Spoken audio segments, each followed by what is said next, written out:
Mr. Eli Smith, thanks so much for joining us once again on this fresh edition of the agenda. You just back from the diaspora where you met with some of the leaders of who are fighting for the restoration of the statehood of former British Southern Cameroon. So, can you tell us more about your visit? Yeah, first of all, thank you for having me, Lasha. Where we went to the diaspora, and this is the second time we are doing that. We went initially with the executive president of the Cameroon Baptist Convention, Reverend Dr. Godswill Chiato. And as I said before, and I'm repeating it now, it was a very cordial relationship and reception that we had. And I wish to state it here abundantly clear that our compatriots who are in the diaspora are people who have their heads solidly fixed on their shoulders. They are, contrary to what people are saying, not warmongers or people who do not want peace. So it was a very good relationship that we had, a good exchange. But we also wanted to make some clarifications. The clarification was that, or is still that, we are not there to substitute ourselves to their movement. We are not here, or we are not there to stand as a mediator between them and the government. So they have their rights. You know, it's human rights. The right to self-determination is ingrained in the hearts of every human being created by God. And in addition to that, on the charters of the African Union and the United Nations, the right to self-determination is inscribed on it. But you always have this competition or this battle between sovereignty and the right to self-determination. So they have their rights to do what they are doing. But the thing now is, in as much as you have your own rights, you should also take into consideration that of your brother or sister who doesn't think the way you think. So it was a nice relationship that we went there, a nice visit. So I'm very happy about that I met people who are ready to talk. And when I said that before, people felt that, well, he was just running his mouth, but they have demonstrated it abundantly clear that they are willing to dialogue, but they are looking for a neutral third party, not a third party designated by the government. Who are some of the people that you met? Well, I met with His Excellency Sako Samuel Ikome. I met with Dr. Akwanga. I met with, well, a handful of them, John Baakuru, and you can name them. You know, they have a bewildering array of leaders. Did they pose any conditions that if they have to partake in the conference, government must meet up with those conditions? No, they didn't pose any conditions. What they posed was that they wanted to be sure that we are not an appendage of the government, and also to be certain that we are not kind of trying to circumvent their roles that they are playing.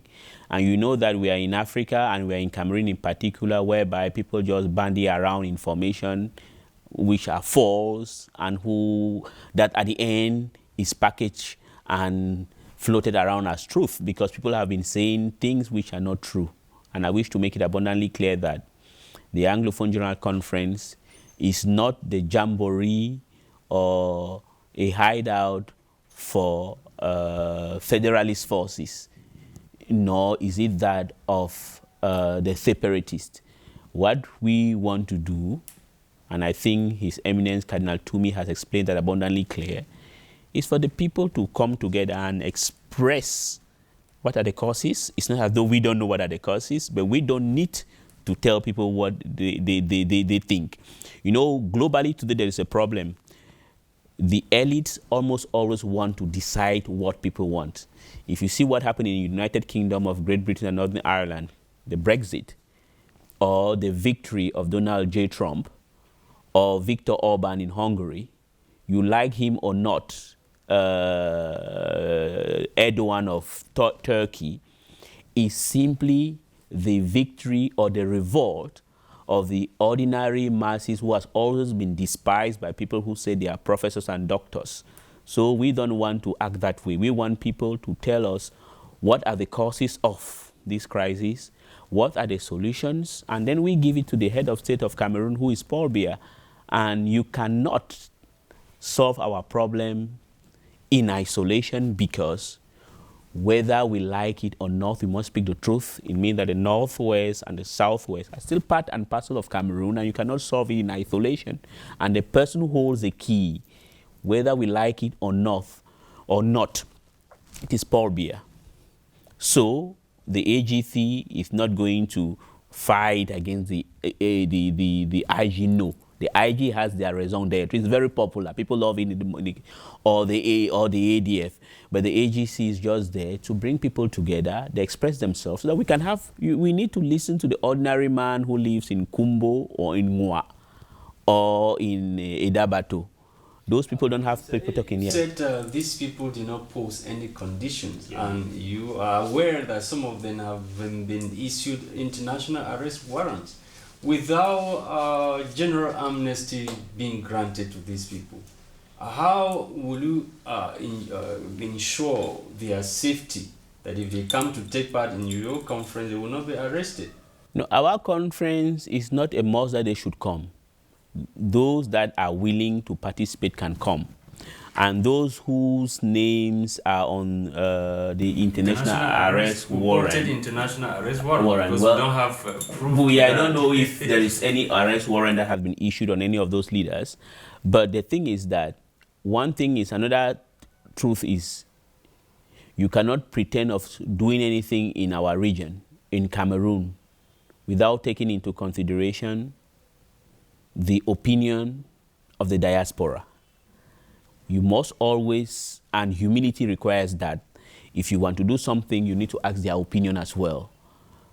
But humility also wants that they should also understand that you have people on the ground here in Cameroon who also have the rights to express their own opinion.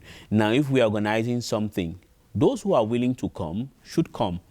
But I would like to remind them and others that when they have always held meetings in the United States, the Cardinal has sent letters of support.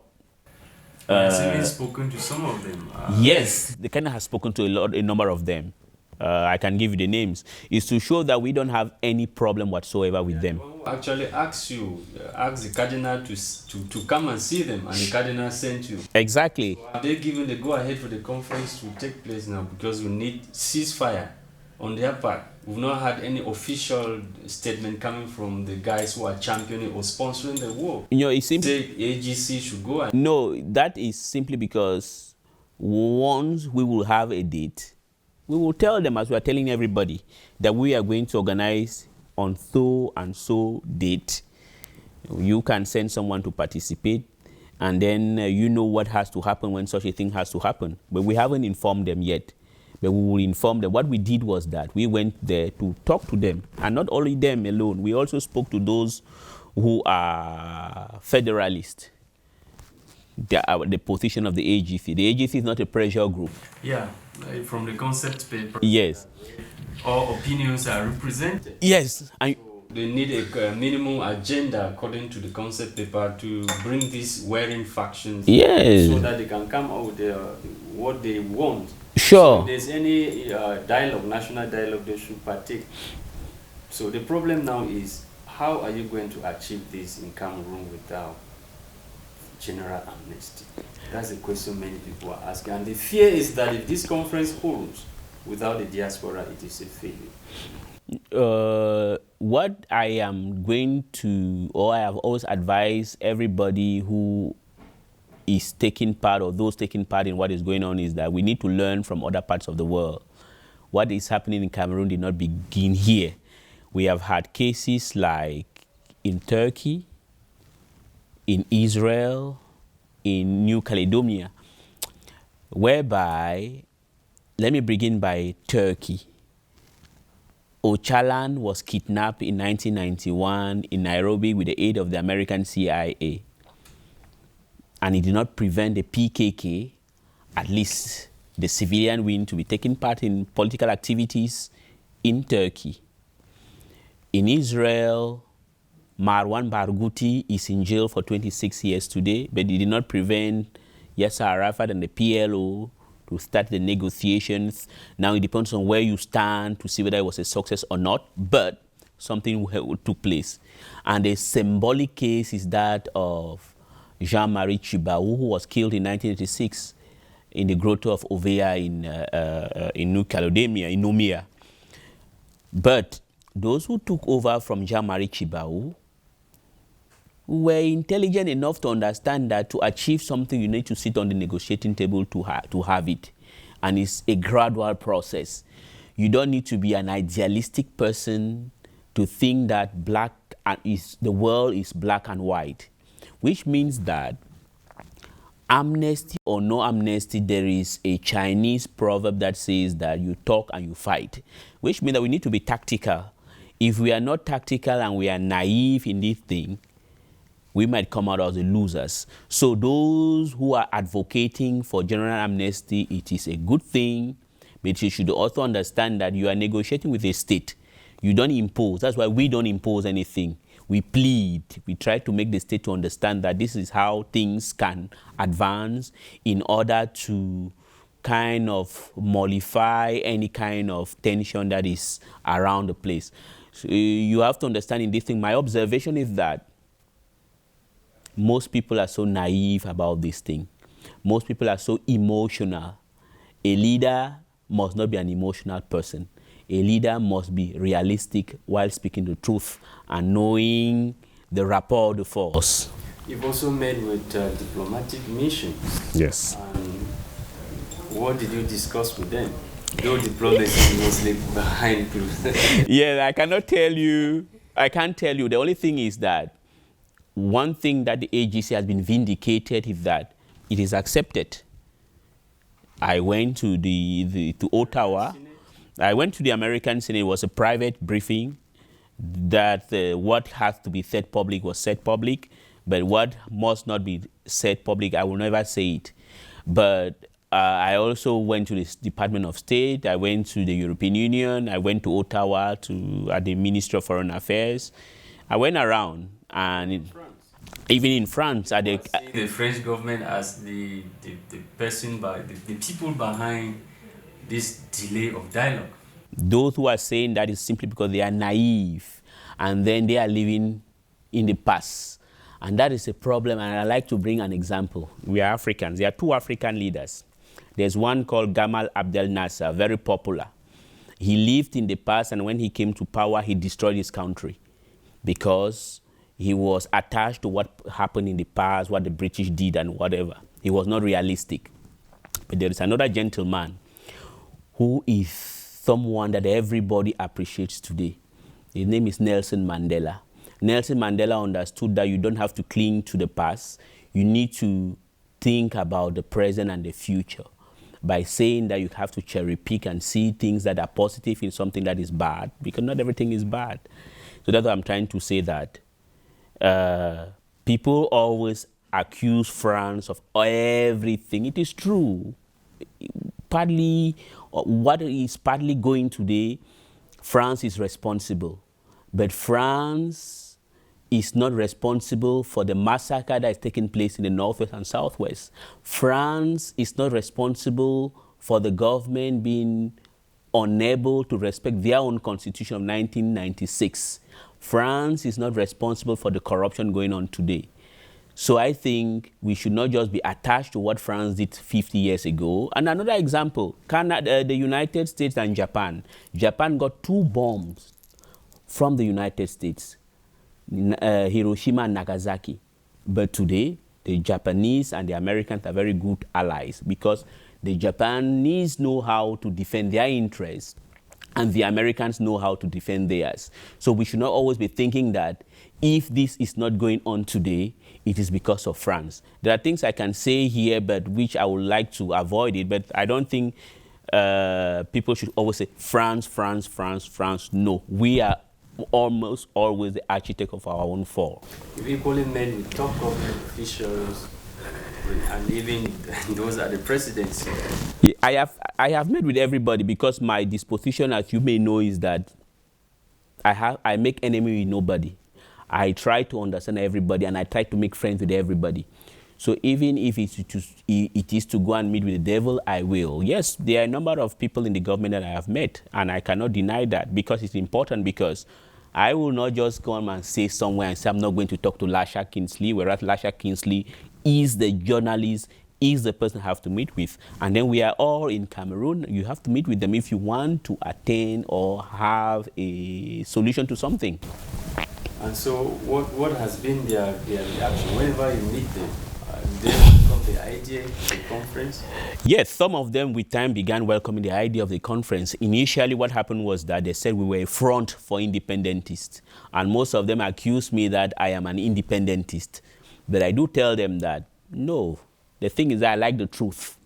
And I have always said that the root causes of what we have today is the infidelity to the 1961 agreement. We can lie, we can say whatever thing we are saying today.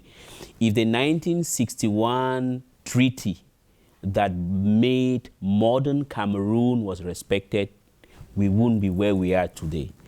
For those who say we are nostalgic, or I'm nostalgic of the past, if the 1996 constitution was even respected, do you think would have been where we are today? No. So gradually, even those in the government who live in the past, or who are, no, not in the past, who are denying to see the reality, kind of said, well, that is a good idea, but the time, it was too soon. Some even said, no, we are the members of the government, we are the one who have to be the leaders, and whatever thing you want or you think, you need to tell us, and then we will be in the driving seat. But the thing is, you have been in a driving seat for 4 long years, and you have not been able to drive this country to the right direction. On the contrary, you are driving us on the highway to destruction. So that is the reason why at some point in time, they are not kind of no longer opposed to it, but they think that it has to happen when they want it to happen. And since we are not in a confrontation, and sincerely speaking, if they say they don't want it to be held, we will leave it. We are not going to go down fighting and staging demonstration for that. It will never happen. Sir Dennis Smith, spokesperson for the conveners of the All Anglophone General Conference, thanks so much for being guest on the program. Thank you for having me, sir.